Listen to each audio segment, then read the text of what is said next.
Number 1, 16 psyche. दोस्तों ये एक एस्टेरॉइड है जो मार्स और जुपिटर के बीच वाले एस्टेरॉइड्स बेल्ट में मौजूद है। इस एस्टेरॉइड का डायमीटर 200 किलोमीटर है और फ्रेंड्स पृथ्वीवासी वैज्ञानिक इस एस्टेरॉइड को समझने के लिए और वहां पर माइनिंग करने के लिए मरे जा रहे हैं। अब ऐसा क्यों? वैज्ञानिकों में क्या आग लगी है जो इसमें इतने इंटरेस्टेड है? तो इसका कारण ये है फ्रेंड्स कि इस एस्टेरॉइड के ऊपर जो भी नेचुरल रिसोर्सेज पाए जाते हैं उसकी कीमत के आगे हमारी पृथ्वी के सारे देशों की टोटल इकोनॉमी की कीमत कुछ भी नहीं है। जी हाँ दोस्तों, इस छोटे से एस्टेरॉइड के ऊपर जो नेचुरल भंडार भरे हैं उसके सामने हमारे पृथ्वी के नेचुरल रिसोर्सेज पानी कम चाय है। ये पूरा का पूरा एस्टेरॉइड मेनली 4 धातुओं से बना है, जिसमें से एक है लोहा, दूसरा है सोना, तीसरा है निकॉन और चौथा है प्लेटिनियम। दोस्तों ये प्लेटिनियम पृथ्वी पर बहुत ही कीमती धातुओं में से एक है जो सोने से भी ज्यादा कीमती है। अब दोस्तों यहाँ पर एक इंटरेस्टिंग बात बताता हूँ। साल 2019 में जब पूरे विश्व की इकोनॉमी काउंट की गई तब पूरी पृथ्वी की इकोनॉमी 142 ट्रिलियन डॉलर थी। अब आप ये सोच रहे होंगे कि 16 साइको नाम के इस छोटे से एस्टेरॉइड पर जो भी रिसोर्सेज पाए जाते हैं उसकी कीमत हमारी इकोनॉमी के सामने कितनी होगी? तो दोस्तों इसका जवाब मैं आपको देता हूँ और दिल थाम के बैठिए क्योंकि जवाब आपको हिलाने वाला है। दोस्तों इस छोटे से एस्टेरॉइड पे ये जो 4 धातु ये पाई जाती है उसकी कीमत लगाई जाए तो हमारी करेंसी के आगे उसकी कीमत आज की दुनिया की टोटल इकोनॉमी से 10,000 क्वाड्रिलियन गुना जितनी है। और फ्रेंड्स ऐसे छोटे बड़े तो बहुत सारे एस्टेरॉइड्स या बहुत सारे सूक्ष्म ग्रह हमारे सोलर सिस्टम में यहाँ वहां घूम रहे हैं। अब सोचो अगर इन भागते भूतों की लंगोट को पकड़ा जाए तो टाइप 2 सिविलाइजेशन बनने में हमें कितना वक्त लगेगा? दोस्तों आपको यहाँ पर और एक बात बताता चलूं कि हमारी जो पृथ्वी है उसका जो नेचर है वो गोल्ड के अनुरूप नहीं है। यानी कि आप पृथ्वी पर जितना भी सोना देखते हैं वो पृथ्वी पर हमेशा से नहीं था। ब्रह्मांड में गोल्ड दरअसल सुपरनोवा न्यूक्लियोसिंथेसिस से बनता है। मानो कि जो प्योर सोना होता है वो किसी मरे हुए स्टार का मलबा होता है और पृथ्वी पर जो गोल्ड पाया जाता है वो हमें करोड़ों साल पहले हुई उल्का वर्षा के कारण मिला है। अब दोस्तों इस 16 साइकी एस्टेरॉइड की बात करें तो इसमें हमारे वैज्ञानिकों की रुचि इसलिए भी है क्योंकि इस एस्टेरॉइड की रचना थोड़ी बहुत पृथ्वी की कोर के अनुसार है और इसलिए इसे समझने के बाद हम पृथ्वी की कोर को भी समझ पाएंगे।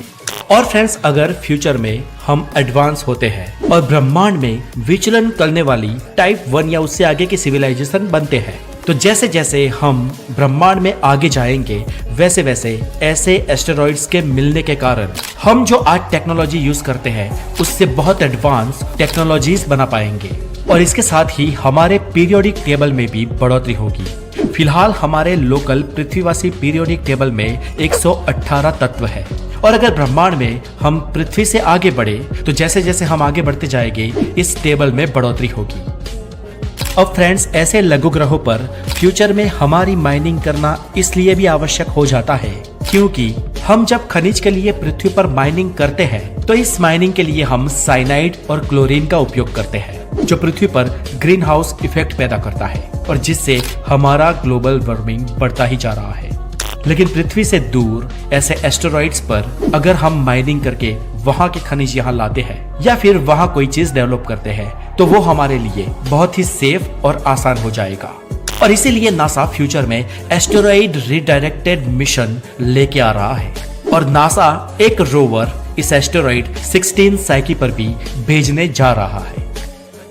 नंबर 2 दोस्तों ब्रह्मांड के सफर में हम और आगे जाते हैं और हम पाते हैं एक बहुत ही अजीबोगरीब चीज जिसे कहते हैं स्टार क्रैक। आपने फ्रेंड्स अर्थक्वेक के बारे में तो सुना ही होगा। इस पृथ्वी की भू सपाटी के अंदर जब कोई हलचल होती है तब अर्थक्वेक्स होते हैं, पर अंतरिक्ष में जब न्यूट्रॉन स्टार्स में कोई हलचल होती है तब स्टार क्रैक्स पैदा होते हैं और ये स्टार क्रैक्स की वेव बहुत दूर तक जाती है।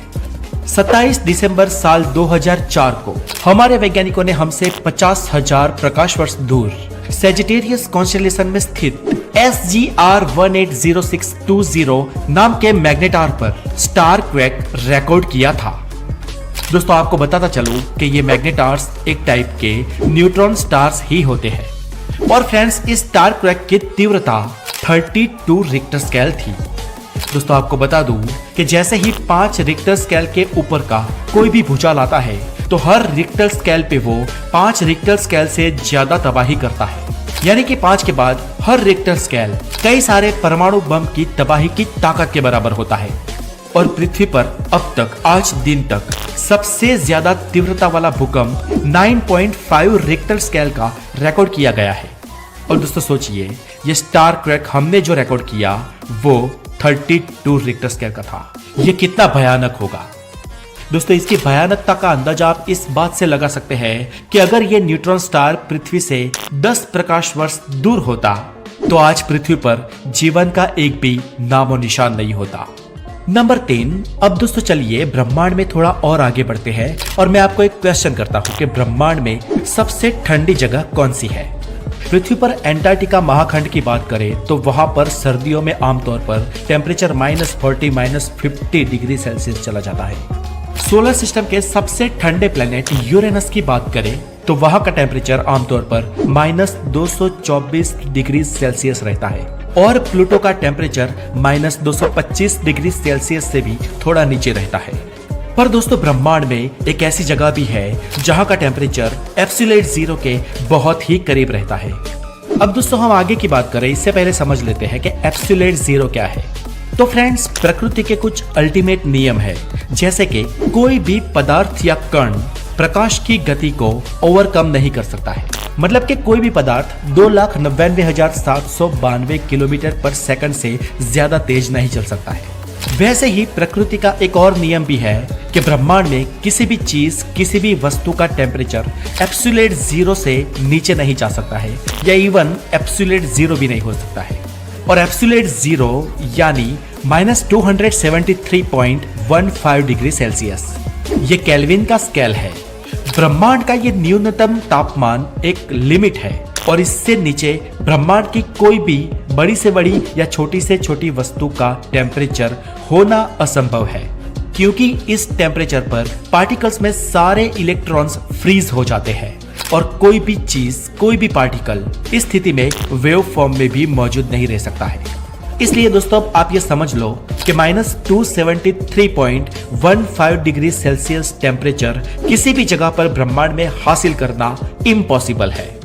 अब इतनी जानकारी के बाद ब्रह्मांड की सबसे ठंडी जगह की बात करें तो इस जगह को कहते हैं बूमरंग नेबुला। बूमरंग नेबुला ब्रह्मांड की सबसे बड़ी नेचुरल ठंडी जगह है। जी हाँ दोस्तों, और यहाँ पर टेम्परेचर -272 डिग्री सेल्सियस तक रहता है। लेकिन फ्रेंड्स ब्रह्मांड में रिकॉर्डेड सबसे ठंडी जगह ये भी नहीं है। तो कौन सी है ब्रह्मांड में सबसे ठंडी रिकॉर्डेड